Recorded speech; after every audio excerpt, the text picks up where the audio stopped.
Once you provide that username and password, then you're into the system. So you'll notice a few things. We land on the Clients tab. This is where we're going to spend a majority of our time. This is going to be where you actually have your clients stored and the data input for the plans and can generate those reports and play with the what if. So that's what we're going to be focusing on today. There's some additional tabs for administration, management, and settings.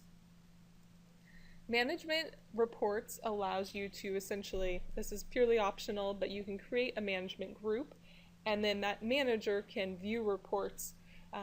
The reports that are available are activity reports, which show things like how many reports have been run in the system, how many clients have been entered, how many what-ifs have been generated.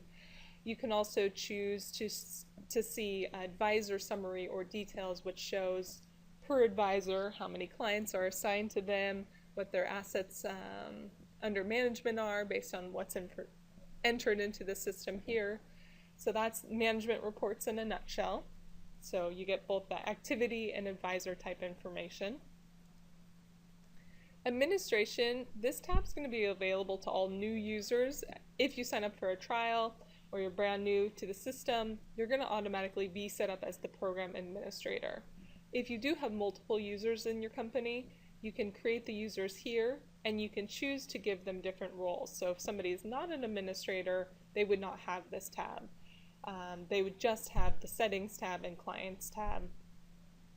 So if somebody is an administrator, you'll see this information. This is where you can set up custom user roles. For example, we have a limited role set up here, where this role, anybody assigned to it would not be able to change their settings, export information, or delete clients. So if we click on that, we can see how it's set up. It's pretty easy, straightforward. There's just some options that you can choose from for these user roles. So Client Management tab is the first tab. We're saying that view/edit all contacts. That means that this client can see contacts that belong to any advisors. If we uncheck that box, this user assigned to this role would only be able to see client files that were assigned to this advisor. Second item is to allow import of contacts. So if they can import information from our desktop application or our secure online planning survey. The next item is to allow export of plans outside of the system. So in this case, this user is not able to export anything out of the system. Also delete, this user is not able to delete since we do not have that box checked.